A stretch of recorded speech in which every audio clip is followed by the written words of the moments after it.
Okay, hi guys. I hope you are well. I hope you're staying indoors and keeping safe. So this is going to be a video tutorial, yeah, that example one that I wanted you guys to submit before today or by today.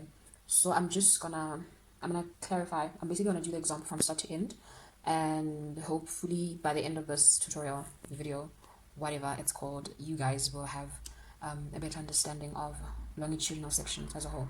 So on screen, what you can see is basically the finished product, but I'm gonna take you guys through each step as per our notes so that you understand how I got to something like this. Okay, right. Right. So it'll probably be best if you guys go through your notes as you go through the video so that you understand the different terms that I speak about, and so you understand like where I get certain values. Okay. So to start this exercise, okay, you basically start with a blank AutoCAD sheet like that, because you need to calculate basically how your table will look. You need to calculate the horizontal spacing as well as the vertical spacings of the table before you end up with a table where you can fill out your values. So we're going to use that example one. I hope you have the question paper with you somewhere so that you can follow as I'm going. So there's two methods you use. There's basically two calculations you carry out in order to get the dimensions of the table, if I could put it that way. Using the chainage, you're gonna get the horizontal spacing between the lines, and then using the NGL, you're gonna get the vertical spacings between the lines. Okay, so the first thing you do is you will use your chainage as per your notes. You'll see that our chainage is given at intervals of 30 meters. So you firstly take the 30 meters and you convert it to millimeters. So it's basically that multiplied by 1,000 to get 30,000 millimeters, right? And then that way you can convert it to a value that will correspond to your given scale. Remember, on your question paper, you're given a vertical scale of 1:50 and a horizontal scale of 1:1,000. So what you need to do from there is basically take the value you've calculated and then now convert it to the value that corresponds to it. I hope I'm making sense. So basically, you're going to take that 30,000 multiplied by 1/1,000, and then you end up with 30 millimeters. So that will be your horizontal spacing between the lines. So it means when you draw your table, by the time you get to drawing the table, it means between this line and that line, the distance will be 30 millimeters, but we're going to get to the point where we draw it. Okay. And then using the NGL, the natural ground level, our values are a bit random. So we take a minimum difference of at least 1 meter. We take a difference of 1 meter, and we're going to use that and convert it. And then we will use that to calculate the vertical spacing between the lines. So you basically take a 1 meter, multiply it by 1,000, and you get 1,000 millimeters. And then you take that 1,000, multiply by 1/50, and then you get 20 millimeters. So in essence, the two calculations we just carried out now tell you that your table needs to be spaced at 30 millimeters across and 20 millimeters going up or down. I hope that makes sense. Okay, then we get to the next part.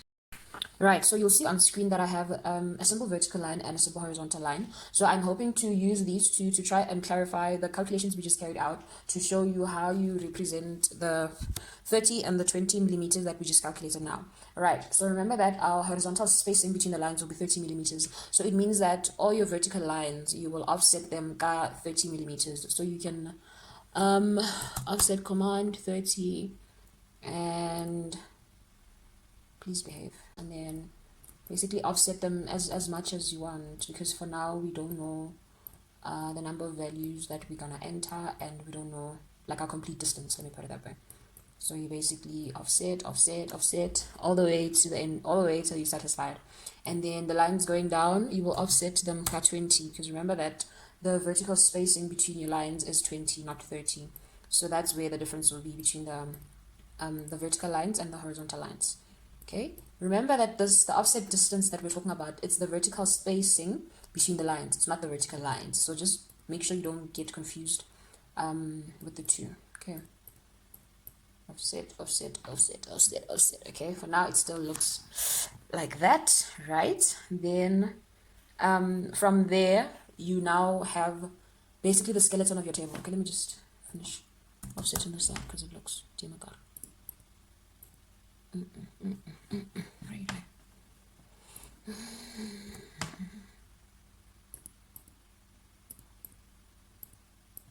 There. So now we have the skeleton of our table, and we know that everything else that we'll be doing, basically the values that will be filling in here, will fall into this table. The only other thing that will fall outside will be the headings. I'll cover that next. The chainage, your grade, your tangent grades, and so on and so forth. I'll cover them just now.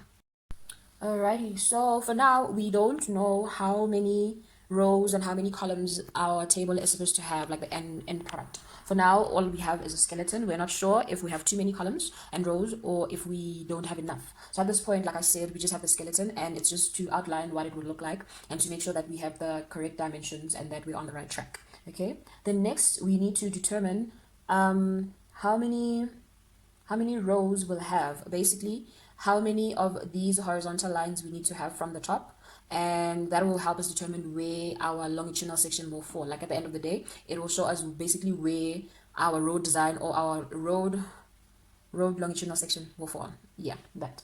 Okay, so next you will look at your given NGL values. Remember, on your question paper you're given a table that has chainages in meters and it has natural ground levels also in meters. So you look at the column with the natural ground level values given in meters, and what you want to pay attention to is specifically the highest value and the lowest value, and the highest value is so that we're able to come up with a range basically of where our values will fall. We need to come up with a range of numbers that will include all our natural ground levels within them. I hope it makes sense. Like, we're trying to make sure that at the end of the day, when we draw our longitudinal section here, we don't have something that's too much to the top or too much to the side or too much to the bottom. So that way we will add a little bit to the highest value and add a little bit to the lowest value to make sure that we have a bit of a centered design. I hope it makes sense. So what we're going to do, in our case, we have the lowest whole level. It's lowest, is it 124.30? Okay, so you can round it off to like 124, and then you can maybe subtract 2 from that and then take the lowest as 122, and then you'll see that our highest value is 128, so you can add 2 to that and have maybe 130. So the reason we do that now is to come up with a range of values that we will be putting on the side. So it means, our scale will basically start from 122 all the way up to 130. Okay, you don't have to do it that way. It just assists you to have a bit of a centered design, so that by the time you're done with your long section over here, you're kind of able to see what you're doing and what you're working on, since all the main values will be kind of in the middle. Okay, alrighty, so you'll see on screen that I've just plugged in my natural ground level values. It's up to you really with what font size you use, but I used a font size of 6, I think. Yeah, I used a font size of 6. So I used single line text. I put in one value, edited it, and then so that it's kind of a size I can work with, and basically copied and edited it from there. So you can try using that method or whatever method that works for you, or if you prefer using the annotation and setting everything from scratch, that works as well. That works too, really. Okay, so now that we've put in our natural ground levels, we can complete our table. I mean, the skeleton of our table, right? You see that our table still does not have headings. Our table still does not have any values, so that's what we will cover next. Okay, so similarly, the same way in which you added your natural ground level values, you will basically extend the side of your table and add in the following headings. I think 1, 2, 3, 4, 5, 6, 7. Yeah, these are our standard headings. So it is advisable that you memorize them and like know them in your sleep, because it's not guaranteed that it'll be given to you in a test or an exam.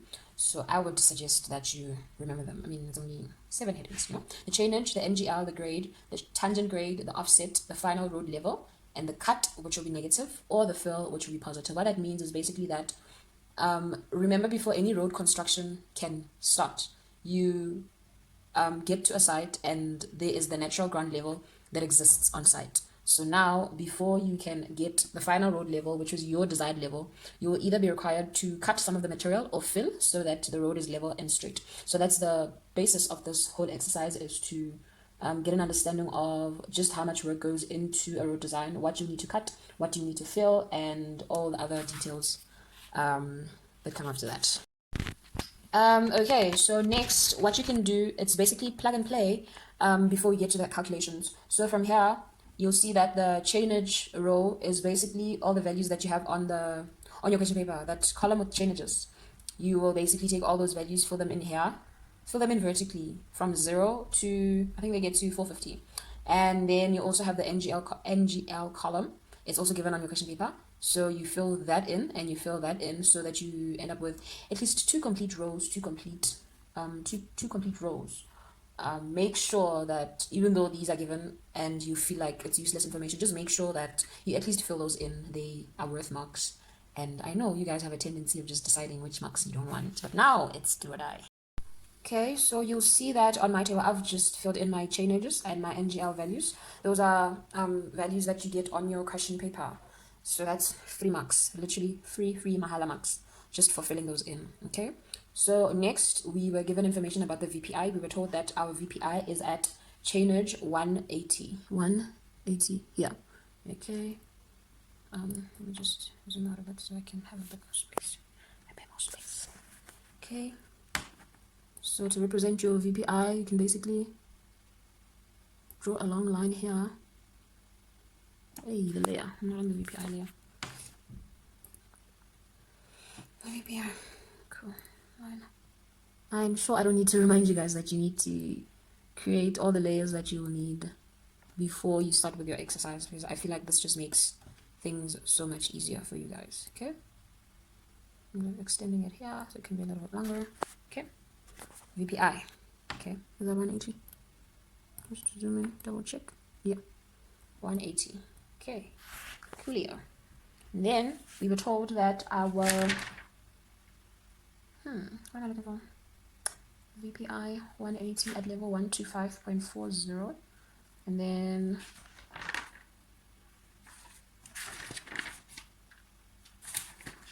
the vertical curve data. What is the length?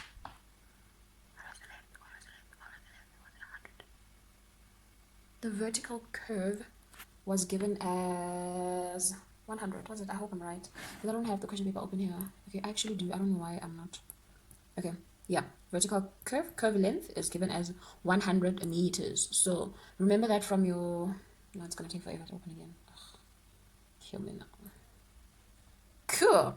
Remember that from your notes. You are given that you're given that your